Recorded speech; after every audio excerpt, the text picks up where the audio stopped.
Well, good morning, good afternoon, good evening. I'm just sitting here living my life of luxury as a paid propagandist. God, I wish I was paid. I'd give anything for that CIA dental program, boy. I'll tell you that right now. Anyway, good morning, good afternoon, good evening. Whoever you are, wherever you are, whenever it is for you. For me, it is just past midnight on Saturday, the 13th of September, 2025, which would normally make this the news and events of Friday, September 12th, day 1297 of Vladimir Putin's war of aggression against the people of Ukraine. But it's going to be a little different night tonight, guys.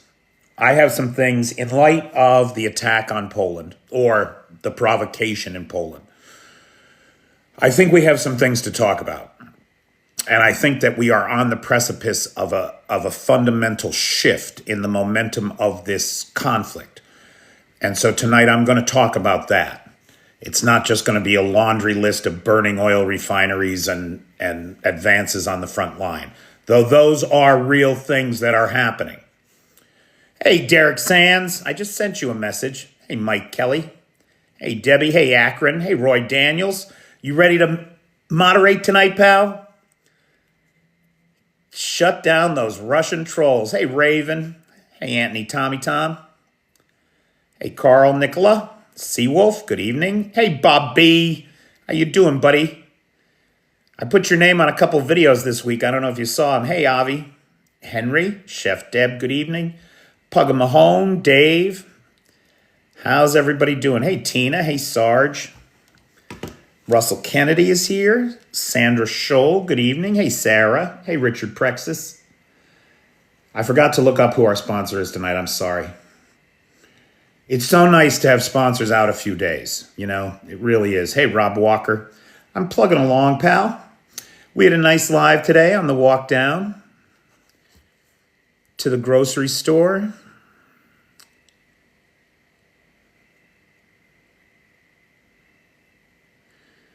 Yeah, Peladas, I don't speak Russian or Ukrainian. I don't know what that says. Sorry about that. 2.5 years in this country. At least I can ask for a spoon. I did not get a lot of sleep. It's funny you asked that. Not a lot of sleep in the last 24 hours. It is true. Hey, Alice Schwant. Alice joined the Patreon, which I'm very happy about, of course. I'm always happy to see new Patreon folks. Yeehaw. But Alice, unlike everybody else, has just dove into the archive, haven't you, Alice? I swear you must have watched every video I ever published in the last 2 years on the Patreon. I really appreciate it. Thank you. It's really nice to see. Hey, Arna. How you doing, pal? It's Little Red Sunflower tonight. Little Red is our sponsor tonight. If you see Little Red around, please thank her. Sure do appreciate it. And then our buddy Derek Sands is Monday. Paul Love is Tuesday. And Planning Services UK. Seawolf, is that you? Planning Services UK, is that Nutmegger? I'm sorry, it's hard to keep track because people's names are different. Yes, Nutmegger on Wednesday then. Did I say that right, or is that, I think, Wednesday? Next week, anyway. So, ladies and gentlemen, welcome, welcome, welcome. Bienvenue, willkommen. Yax Brava. We got a lot of stuff to talk about today. I'll tell you, I was watching a video this morning of General Philip M. Breedlove. Do you know who Philip Breedlove is? He's the former Supreme Allied Commander of forces in Europe. And while he had that job, that was not the only job he had. He also had responsibility for troops in Africa, and he was the president of some military academy. And the guy's just amazing, phenomenal, brilliant man. And watching him talk today, he did an interview with Times Radio. And the listening to the interview I felt personally rebuked. I really did. No, not even rebuked. His comments made it clear that he doesn't take people like me seriously enough to rebuke us. So he merely chided me. I felt chided, personally chided by General Philip M. Breedlove today. Now, why do I say this? Because he was talking as the former SACEUR for Europe, Supreme Allied Commander of European Forces, right? As a person retired from that job, he was talking about the provocation against Poland. And it is important to recognize that he has information that I did not have. So by today, we understand that the drones that were sent into Poland were clearly sent there intentionally by the Russians, and they were of the Gabera type. Now, how can I say that we know that they were intentionally sent there? Because they had extra fuel tanks. Gaberas don't have that range. And if you haven't heard of the Gabera before, it's a decoy drone. It's mostly made out of foam rubber. It's nothing. Now, they can be fitted with reconnaissance cameras. They can even be fitted with light explosives, grenade kind of stuff. But as far as we know, none of the drones that penetrated Polish airspace were armed. None of the drones posed, as far as we know at this time, and none of the drones posed any real threat, which is why the Polish Air Force and the NATO Air Force, or Air Forces, only shot down 4 of them, right? They were using $400,000 missiles. If there's no real threat, stop using the expensive shit, right? And follow them, watch them. Let's see what happens. And so what General Breedlove made clear to me today was that, in fact, this was not, we're still with Avi. That's a great question. Does everybody see Avi's question down here? Did the drones have Polish SIM cards? Now, we don't yet know the answer to that question. We don't have a forensics report. No details have been made public. No, these are not electric. These are not electric. They use a liquid fuel, if I'm not mistaken, not a solid fuel rocket booster, but a liquid fuel. And as I say, they were equipped with additional fuel tanks so that they could get to Poland. And in fact, as far as 500 kilometers deep inside of Polish territory. Okay? So we're still waiting to see whether or not they were equipped with Lithuanian or Polish SIM cards. I think it's going to come back that they were, because these things were clearly outfitted for the long trip. They were not fired from Belarus. They were fired from Russia. As far as we know, they were all launched from Kursk, Crimea, or some of them may have actually been launched from ships on the Black Sea, up through Odessa and headed toward Poland that way. So Putin sends a bunch of decoys with no explosives. In my mind, this is as if, imagine you're NATO, and some crazy person comes running out of the woods at you with a hammer. I'm going to smash your brains in. And you stand there looking at him like, you're not going to smash my brains in, buddy. What are you talking about? And he's coming at you with the hammer, and he's coming at you with the hammer, and he hits you in the head with the hammer, and it's a foam hammer. It's a rubber hammer. It's nothing. It's nothing. And NATO took it on the chin like the nothing burger it was. And so General Breedlove made it clear to amateurs like me, this was not an attack. It was a provocation. It was an attempt to get level-headed NATO, which is a defensive alliance, to respond aggressively, a knee-jerk reaction out of fear. Well, NATO are professionals. That didn't happen. Instead, what we saw was a coordinated effort of Polish F-16s, Dutch F-35s, a refueling plane out of Estonia, an Italian AWACS, all in the air, refueling each other, providing coordinated response to address what might have been a threat, and to address it effectively and quickly. General Breedlove went on to explain about no-fly zones, how difficult they are to impose, how the rules of engagement in peacetime are different from the rules of engagement in wartime. And it is not an easy thing to do a no-fly zone over a war zone. And I felt disappointed by that until I later heard from our buddy Hamish de Breton Gordon, who's a former tank commander, chemical weapons expert, nuclear weapons expert. And he went through that same list of all the problems and how hard it is to do a no-fly zone. But at the end, he said, and that is what we should do. Not because it is easy, but because it is hard.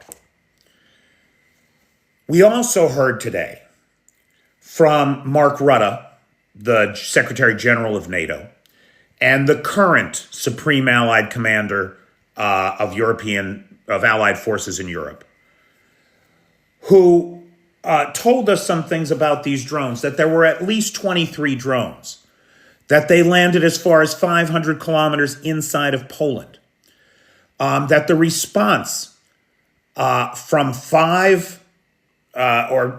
the response from NATO, they considered to be effective and timely.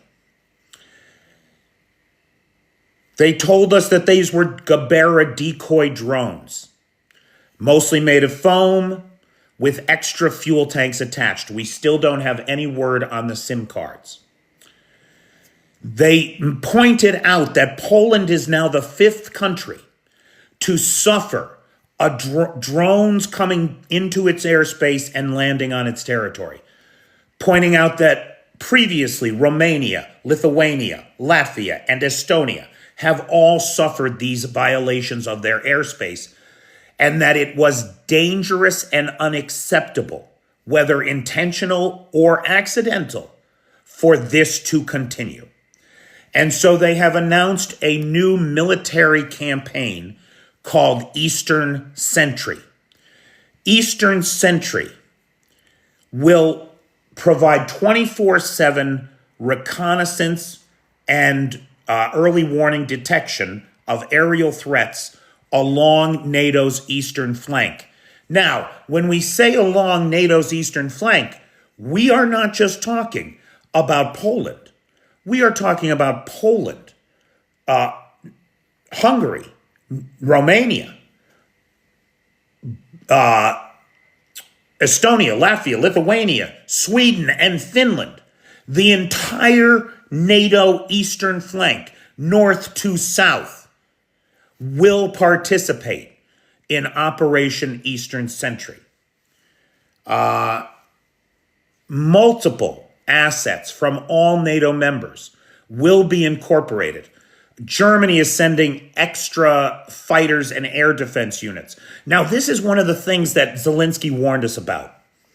He felt that one of the reasons that drove the Russians to take this provocative action against Poland was that it would force NATO members to commit air defense systems to their own security rather than send them to Ukraine. Now, at this time, the SACEUR of Europe is telling us there's no crossover. We have the air defense assets to deploy for our own defense, and the commitments that have been made to Ukraine will be fulfilled. That is the word from the SACEUR and Mark Rutte today. Rutte went on to suggest that this creates for NATO a defensive alliance, and he stressed this over and over again, that air defense will be patrolling NATO airspace all along the Ukrainian, Belarusian, and Russian border, creating a more flexible and strong posture to defend NATO airspace against emergent aerial threats from the Russian Federation or Belarus, the Union state.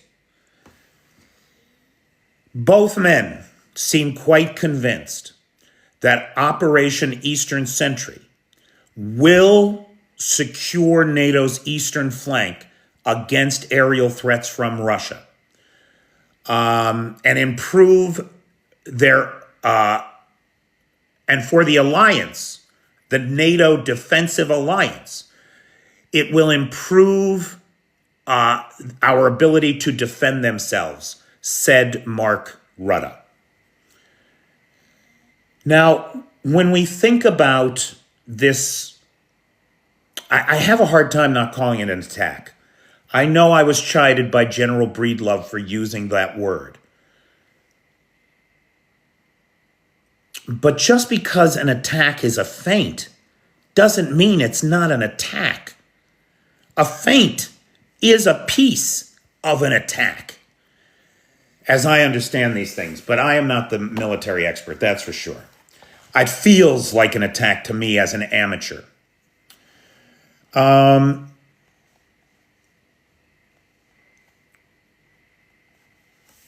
want to point out that if Zelensky is right, the situation in Belarus with the 2025 Zapad military exercises is that they kicked off today. If anybody is worried about what's happening in Belarus, and you're not wrong to be, I would remind everybody that the full-scale invasion of Ukraine came at the very end, the tail end of the Zapad exercises. So if the Zapad exercises are again a cover for another northern invasion of Ukraine, maybe an attempt to strike at Kyiv, we would expect that to happen, say, in 2 weeks or so, right? Now, nobody knows whether or not that's going to happen. It seems unlikely. The Ukrainians are ready for it should it happen, etc.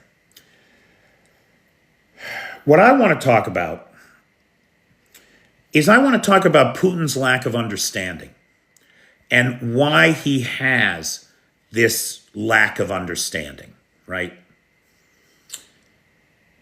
If you're a liar, you think everybody's a liar. If you tell the truth, you think everybody tells the truth. If you're a thief, you think everybody's a thief. If you're a killer, you think everybody's a killer. You can't imagine not thinking about killing. And so Putin may have now, somebody said, I noticed in the chat there, that it wasn't a feint, it was an intelligence gathering operation. You're not wrong, right? Clearly, Putin was not only testing NATO's will, but he was gathering intelligence. How long does it take NATO to respond? Do the Allied forces have cohesion, and can they respond as a unit? What assets will be used to respond? How can those assets be defeated, right? These are all the kinds of things he learned from this incursion. So you're certainly right about that. But when I say that it was also a feint, I mean that it was not an attack. It was a provocation. It had no teeth. These were foam rubber drones with cameras. To the best of our knowledge at this time, not a single explosive there. Now, Rhino makes a good point, and the Sacker addressed this point today. It was a woman from Bloomberg Media who asked him, "Pal, you're spending $250,000 a missile and up to shoot these drones down. How can you keep doing that?" And the Sacker made the point that we can't, that's not what we're going to do. We're going to take lessons from the Ukrainians and provide the right kinds of weapons to do this cost effectively. And so that review is in process now. As far as Poland getting ready, they've deployed 40,000 troops to the border with Belarus and closed the Belarusian border, which the Belarusians are not happy about. But here's the thing, right? Putin did this thinking, oh, now everyone will be so afraid that they will stop supporting Ukraine and hoard all the air defense for themselves. And that's not what's happening, or at least it doesn't appear to be at this juncture. Rather, it appears that Europe is suddenly highly sensitive to the risks to its own airspace and increasingly sees Ukraine as the shield against those threats. And so Europe is doubling down, making resources available to protect its eastern flank while maintaining its commitments to Ukraine. And that was the message that we heard loud and clear from Ursula von der Leyen when she addressed the European Parliament yesterday, from the SACEUR, and from Secretary General Rutte of NATO today. But Putin can't see any other way, right? Because a liar thinks everybody else is a liar. A coward thinks everybody else is a coward. That's just the limitation of what it is to be human. Putin and his ilk, like Donald Trump and Kim Jong-un, they are zero-sum players. They don't believe that there is any such thing as a win-win. They deny what is the great strength of our democracies. Our Western liberal democracies are built on fundamental fairness in systems. Now, look, I know that there are lots of shortcomings, and we're having real problems with that right now. But our historical success is rooted in the notion that we can all win together. It acknowledges that fundamental spirit of fraternal cooperation, which is the great animating genius of our species. We are better together rather than preying on each other like cannibals. And in this showdown between the democratic West, the win-win folks, and the autocrats of the world, the I win, you lose folks, of which Donald Trump is one, make no mistake. He's in that camp, and he's trying to take down the United States of America. That's his job from his bosses in the Kremlin. There can be no debate about that now. It is obvious to anyone paying attention. What have you all heard me say night after night, week after week, month after month, and for some of you, like my dear friend Chris Carter and Bobby, for over 2 years now? Russia's a one-trick pony. All they can do is attempt to terrorize the people of Ukraine and throw men into the meat grinder. That's all they can do. Wasting, throwing a generation of Russians away for the vainglorious pursuits of a single autocratic fool, a genocidal lunatic who wants to reshape history in his own image.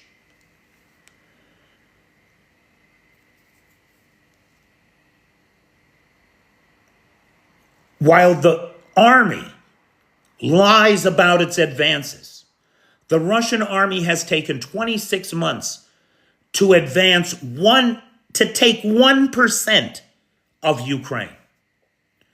And now we are seeing those costly gains erased as the front lines shatter and chip, and the Ukrainians are pushing them toward collapse.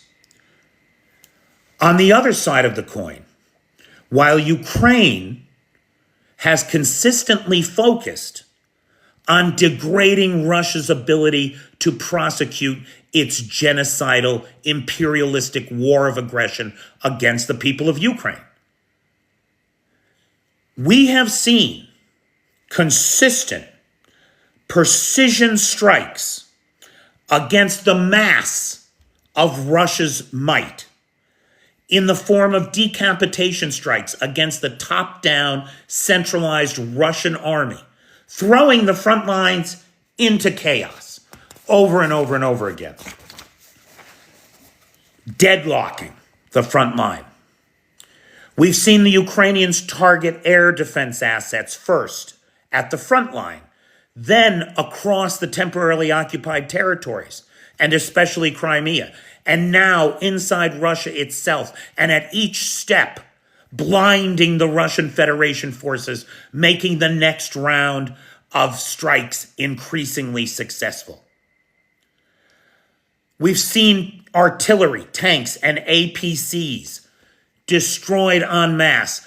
The great mass of the Russian army. What is the solution for a smaller force to take on great mass? It is precision. And the Ukrainians have demonstrated with precision the diminution of Russian Federation forces. From the initial blitzkrieg with 200,000 plus troops pouring over the border, columns miles long of armored personnel carriers, tanks, refueling vessels, and towed artillery. And from these large armored column assaults, which were destroyed by the Ukrainians, we saw them reduced to small armored column assaults. Then large assaults in civilian cars, supported by a few pieces of armor. Then large assaults on motorcycles and golf carts. No more transport vehicles, so they're packing things in on donkeys, horses, and mules, and in at least one case, some camels. Down to e-scooters. And now finally, the two-legged army of two-person infiltration groups, crawling under thermal blankets for kilometers to get behind the Ukrainian lines, only to be cut off from their own supply routes and destroyed. Over and over and over again, we're seeing it. How do you defeat mass? You defeat mass with precision. And the Ukrainians know how to be precise. Precision requires thought, discussion, innovation, critical thinking, all of which are verboten in an autocratic world where only the big man is right about everything and everyone must kowtow to this cult of personality.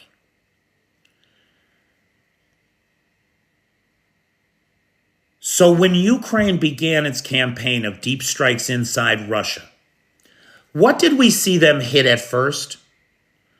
We saw them hit missile plants, tank plants, gunpowder plants, aircraft repair facilities.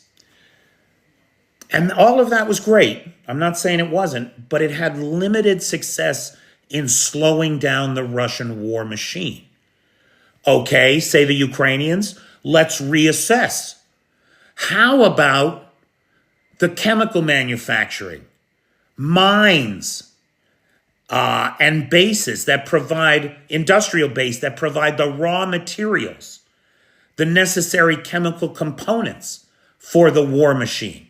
So instead of attacking the gunpowder plant, let's attack the plant that produces nitrocellulose from cotton so that the gunpowder plant doesn't have the principal component it needs. And we saw them go after one after another of these kinds of like precursor chemical plants. Again, not a terror campaign against Russian civilians, a targeted precision strike against the industrial base that limits Russia's ability to prosecute its illegal and genocidal war in Ukraine. War always drives technological innovation. That is history. There's just no two ways about it. If we weren't in the Cold War with the Russians, we'd have never gone to the moon, which is a point that Neil deGrasse Tyson makes over and over and over again as he tries to educate us on our own history. We were nearly 6 months into the full-scale invasion before the first Ukrainian drones appeared on the battlefield, taking to the skies and creating a new chapter in military history. Tanks, APCs, and artillery and personnel were the first targets of this first generation of drones, degrading the mass of Russian frontline assets with precision strikes from much cheaper, much smaller, much newer technology. Then they got bigger. They got better. We got Baba Yaga. And Baba Yaga is big enough to start dropping tank mines on personnel and fortified installations.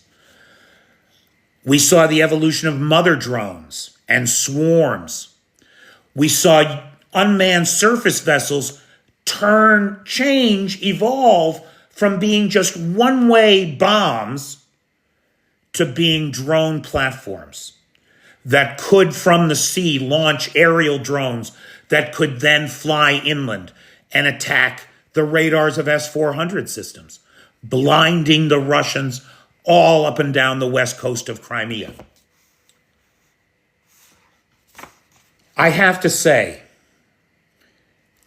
that, honestly, one of the great things for me from my perch here in Kyiv is to be able to stare at my screen, slack-jawed, in awe, as I know I'm going to get to say the words to you again and again and again. For the first time in history,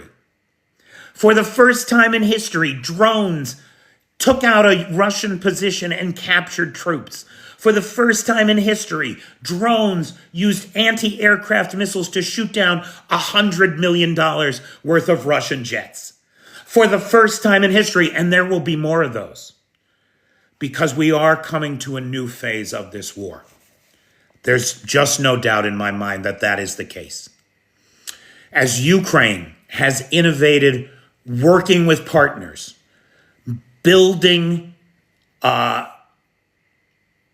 supply chain and critical scenarios with the world, critical security scenarios with their partners in the world, Russia has remained stagnant.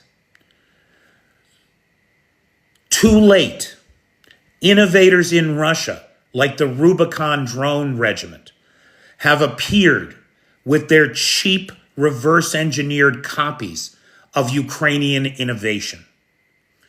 The natural atrophy of the zero-sum player game, the autocratic nightmare that is the Russian Federation, the natural atrophy of these regimes is the nature of the strongman model. And we see it writ large with the Russian Federation today. And by the way, as a warning to all America, this should be a huge warning. We think of ourselves as a country of innovation, of forward thinking. The strongman cult of personality that Trump is building and what he's doing right now with his purges of the FBI and CIA is exactly the road away from everything that has driven all of our success. And it is a crime and a sin. These ideas, this model, which I thought I grew up being taught, Western liberal democracy had consigned to its place in the waste bin of history, is on full display in Washington, D.C. right now. And it should be a red flashing warning to the fools in the United States advocating for it and the subversion of our democracy into their corporate oligarchy. Now, we are on the precipice of a new phase from the evolution of Ukraine's drone army into the age of Ukraine's air superiority. We see it growing every day as the Ukrainian Air Force pounds frontline positions on the northern and southern fronts of the war, and increasingly are making forays on the eastern front. We see it with long-range precision, heavy payload cruise and ballistic missiles domestically produced here in Ukraine and programmed with the terabytes of telemetry and data from all of those drone strikes on every target inside Russia that the Ukrainians have managed to hit. 3 years of drone strikes are about to program the missiles that will begin to pepper the entirety of Russia. Nowhere, no thing, no one inside the Russian Federation is safe. The power of NATO, Ukraine, and her allies, the power of humanity working together in win-win scenarios will always defeat the selfish narcissism of the zero-sum strongman autocracy. That is the way of history and of the future. On a personal note, I want to say thank you to all the Patreon folks, all the live supporters, everybody who makes it possible for me to be here at this time, talking to you about all of this and watching this happen. I cannot express to you how grateful I am to all of you for this opportunity, nor can I express to you how I really perceive the righteous wrath of the Ukrainian people as the thing of terrible beauty that it really, truly is. And it is my deep privilege to have the opportunity to try to communicate that to you. So again, I want to say a big thank you, please, to Little Red Sunflower, who is the sponsor of tonight's live. This one's for you, Little Red. I want to say thank you to Lars, who has the Discord server. Thanks to Nightshade, who has the Peter's Peeps group on the Book of Faces. And, of course, to the moderator team, Jay, Travis, Pete, Maddie, Feisty, and our latest and greatest moderator, Roy Daniels. Thanks, guys. Okay, so questions, comments, points of observation, or personal need. Thanks, Lizzie. Thanks, Pete. Thanks, Little Red. Thanks, Arn. Hey, Feisty. Hey, Lola K. Thanks, Sarah.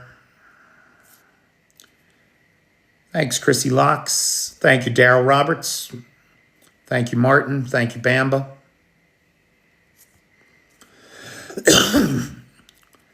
Thank you, Kennedy. Ben Tilley. Hey, Kiwi Annie.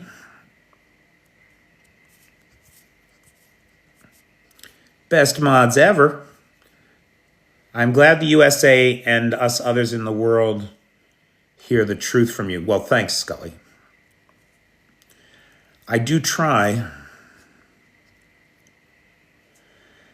Anthony, Ukraine is winning. I mean, for 2.5 years, I didn't say those words, right?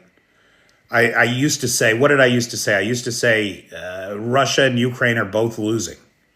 Only Russia's losing faster. Well, those days are over. Ukraine is winning.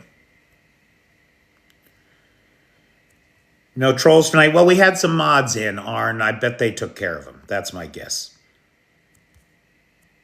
Hey, Ed. Putin threatening...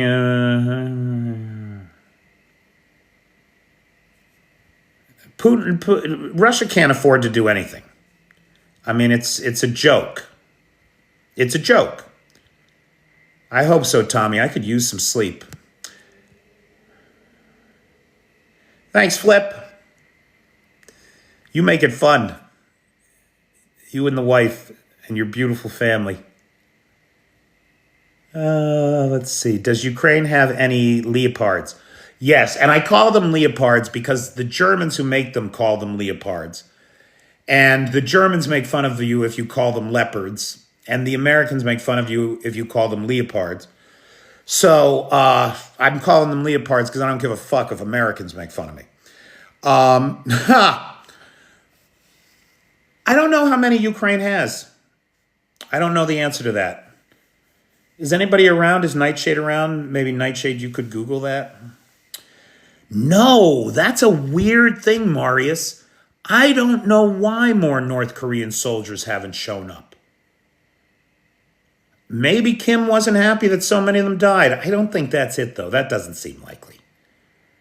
Maybe international pressure. Maybe the Chinese had a word with Vlad, mad, bad, sad Vlad, and Lil Kim at their recent meeting. I don't know. Sarge, it's funny you asked that question because I know exactly how much it will cost Russia. Sarge asked the question, how much will the drone strike on the crude oil terminal in, what's the name of that place? Prevomyorsk? It's way up north by Ust-Luga on the Baltic Sea. The Ukrainians last night was one of the largest Ukrainian drone strikes on the Russian Federation. And one of the targets was an oil pumping station that is used to load crude oil onto ships for export. And the other, we don't know if it was a target, but it burned. A vessel full of oil burned at the port. Authorities said there was no pollution. There was no oil leakage. I don't know. That's what they said. It will cost Russia, if that pumping station is shut down and they can't load oil onto ships there, it will cost Russia $41 million a day in lost revenue. Hey, Joe. I am fully behind Russia. They trained my grandfather to fight apartheid regime supremacy. Hey, Tina Erasmus, would you like to talk to your fellow South Africaner here? Fully support Russia. Right, it was Russia that ended apartheid in South Africa. It wasn't the sanctions against the racist government from the West that led to the end of apartheid. I mean, come on, pal. You got to be kidding me. No, to the best of our knowledge, at least publicly available, there are no North Koreans in Zapad exercises in Belarus.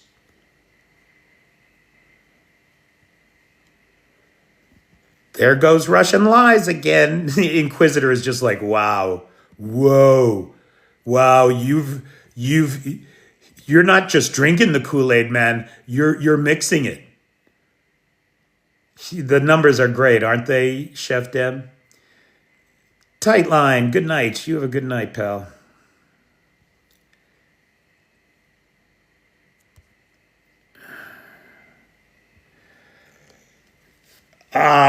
Inventor, you're probably right. I don't have that data specifically, but you are probably right. That, as I understand it, that oil terminal is the principal export oil terminal from which oil is exported from the Russian Federation. That and Ust-Luga, right? But Ust-Luga also has the LNG plant. So that's where the liquefied natural gas gets condensed and processed onto ships. So I think, Inventor, you're probably right that this would mean they won't be able to serve their primary oil contracts. But I don't know.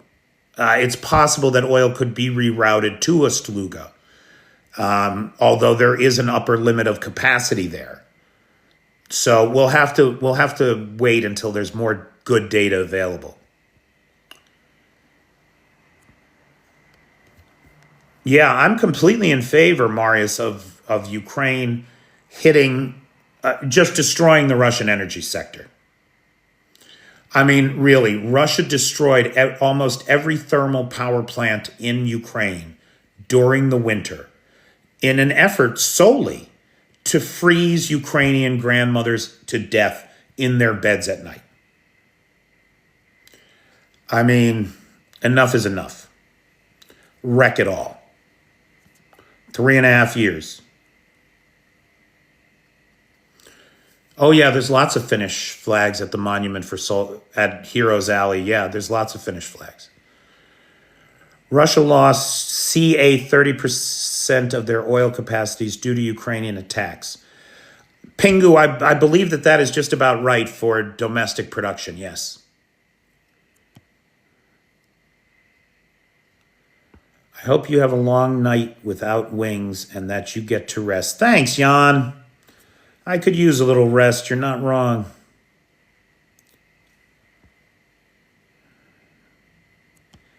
Marius has food. Marius, are you in Romania by any chance, pal? I've never been to Romania. But certainly as a neighboring country, it's on the list.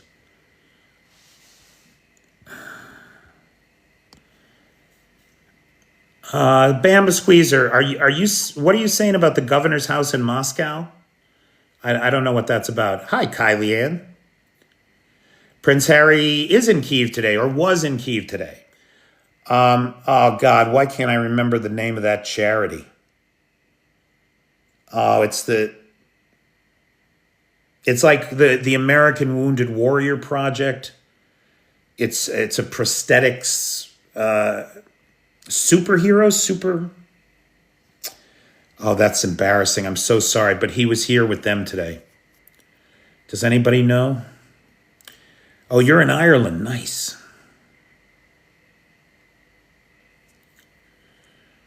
What did Ukraine hit last night? Dude, it's getting really it's getting really hard to keep up. So they hit an oil depot. The oil depot is burning today. They hit a major export pipeline that's going to cost Russia $41 million a day.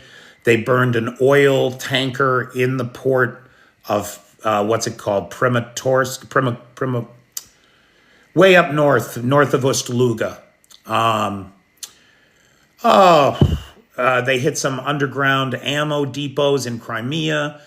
I mean, the list just goes on and on. You know, I'll tell you,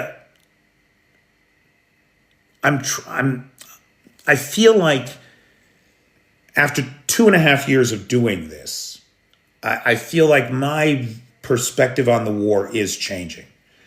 And those changes will likely be reflected in the kind of content that this channel produces. So rather than doing checklists of, oh, you know, Ukraine knocked them out of Dobrila today, this happened, instead of a checklist of events, I'm going to try to step back and do more of a synthesis of the strategic situation like I did tonight. Does anybody have any feedback on that content? That kind of higher level 30,000 overview of where we're at, how we got here, where we're at, where Russia's at, Ukraine's at, and what the likely outcome is?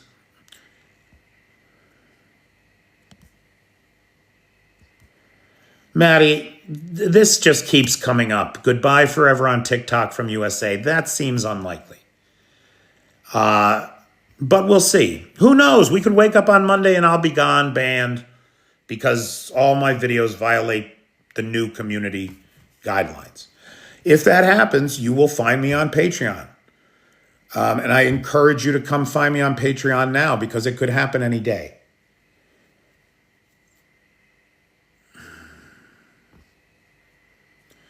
Yeah, I think that's true, Roy, that Romania has had the lion's share of rogue drones. Chris and Prattis, we're always talking about Ukraine here. Well, Harry represents the Invictus Games, right? But superhumans, thank you, Chrissy Locks. Thank you, Chrissy Locks. Superhumans is what it's called.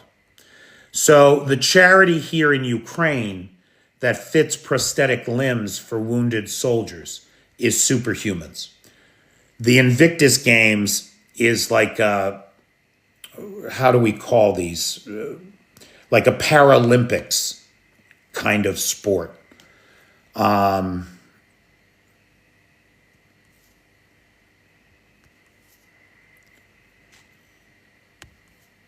Richard Prexis got it first. I'm just scrolling back up through the chat here to see what I missed. Oh, no, Chrissy Locks came in before Richard Prexis. That's funny. That's great. So, yes, Superhumans. That's what he was here for.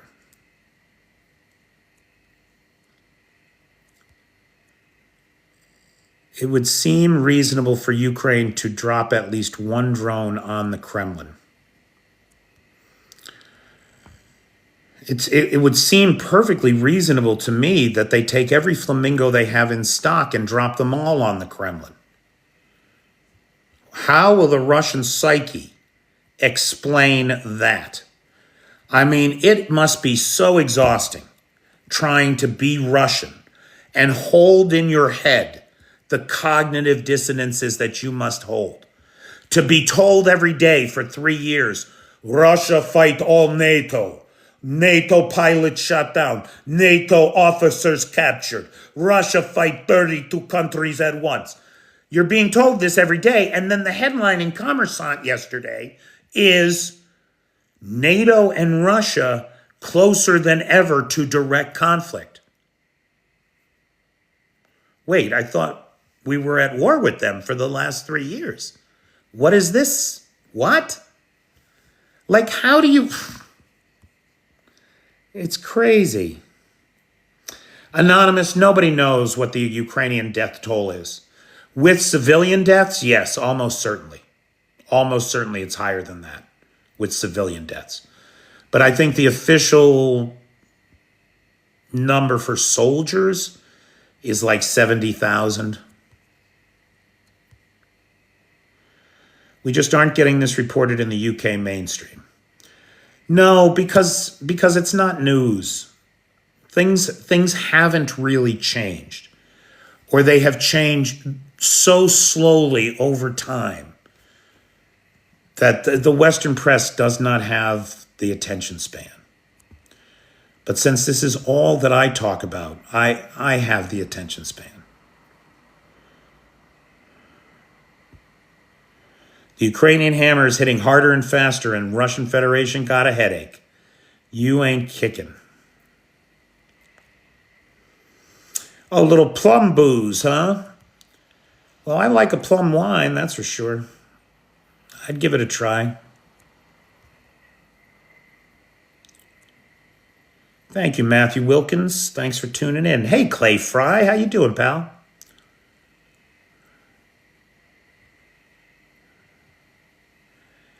Well, Jan, nobody's going to silence me. I just won't be on TikTok.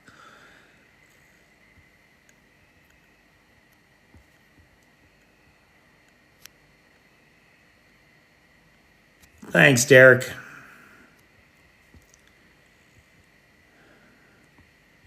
Harry is head of the Invictus Games. It was invited by Superhumans. Yep. Thanks, Akron. Yeah, nobody's going to shut me up. I mean, you know.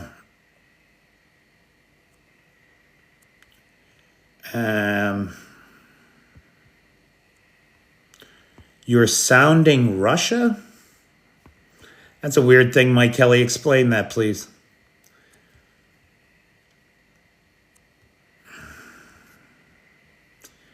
Yesterday, I met at work an officer from Air Defense from Odessa. He showed me pictures of his Gepard. Cool, Flip. I saw a Gepard one time. I was up on a Gepard, actually, one time at a training facility. There was one there providing air defense cover because there's troop concentrations there. It's a training facility, right? Hi, Gypsy.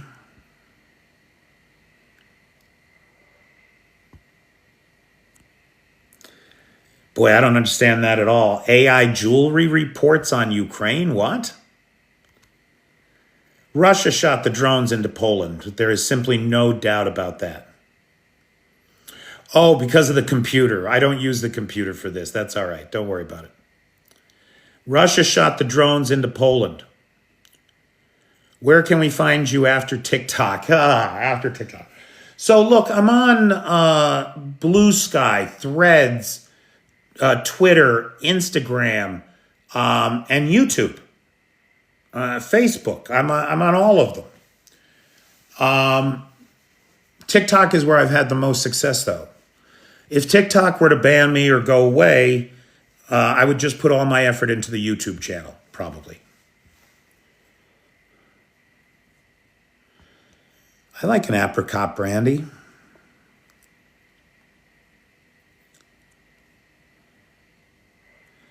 If they try to silence Peter, then no, they'll just be silence. Thanks, Moses. Oh, I have a good Muscovite accent. Thanks, I've been working on it. Al Jazeera has some good coverage. I read Al Jazeera confirms a lot of my reports. I'll tell you that right now. That's true. Hey, June. That's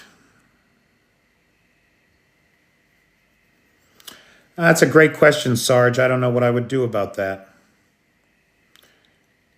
I mean, the live is part and parcel of the TikTok algorithm. So you got to be on the live. You got to be live. So I don't know, pal.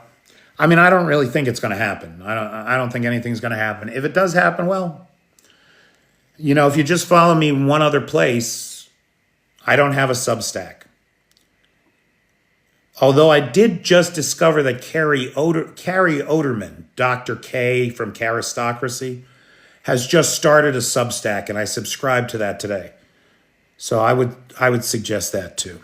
Hey, no, the flamingos are not flying regularly, Rob Walker. And I'm not going anywhere, Gypsy. Nobody is going anywhere. That's the point of what I'm saying. Oh my God. Get here earlier, would you? Okay, look at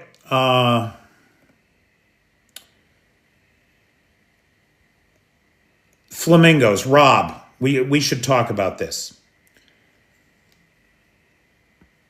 The flamingos got a lot of press, and we all bought into it. And yet the flamingos are not flying.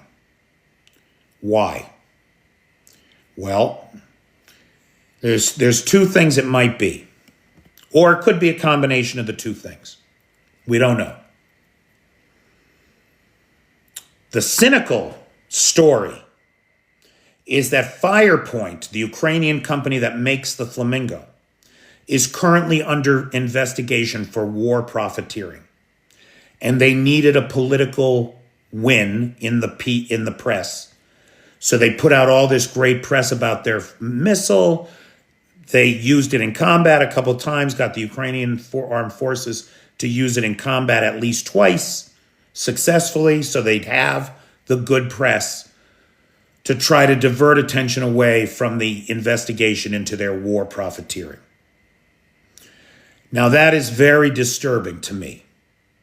That, we're out here looking at this data thinking this is like a game changer, and really the whole thing might just be a PR stunt from some corrupt business people. And it's very painful to say that, right? I want to believe in the flamingo. It's also important to recognize that it's under investigation for. There has been no findings of fact. So innocent until proven guilty, right? The other possible explanation is that the solid rocket fuel boosters are made in Denmark and they're just not fucking here yet. And we're waiting for them. We don't know. Could be a combination of the two. Could have nothing to do with one or the other. We just don't know. Well, Maddie, I'm a U.S. account, so if the U.S. is gone, I'm gone. Right? My social security number for tax purposes is registered. My U.S. phone number is registered. I'm a U.S. account. The last time it happened, I was locked out.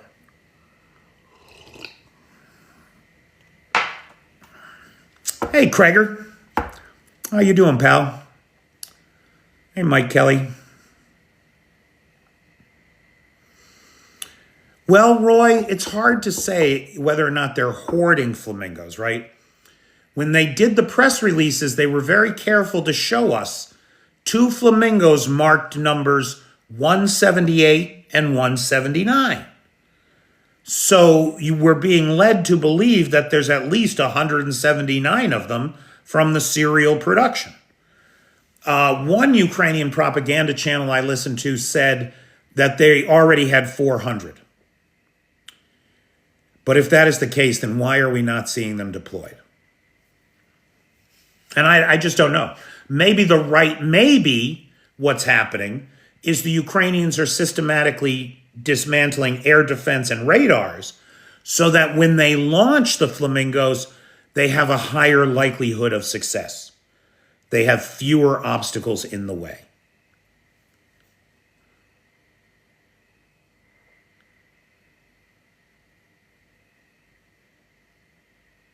I don't do a live anywhere else right now except here. If something happens and I don't have access to TikTok, look for my lives on YouTube at 5 Eastern time.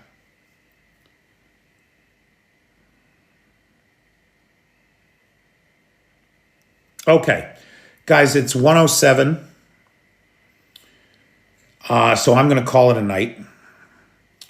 I want to thank, again, Little Red Sunflower, who's the sponsor of tonight's live. Guys, I couldn't do this without the sponsors. I've got 2 openings next week. If anybody wants to sponsor a live, PayPal's in the description.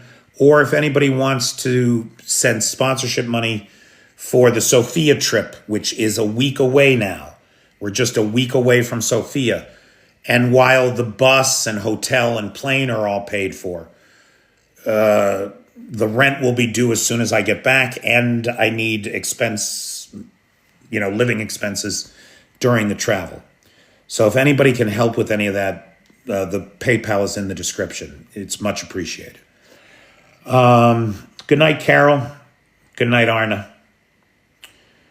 Night, Pingu. Mike now. You too, pal. Night, Clay. Night, Marius. Good night, everybody. I'll see you all on Monday. Take care. Or maybe I won't. We'll see.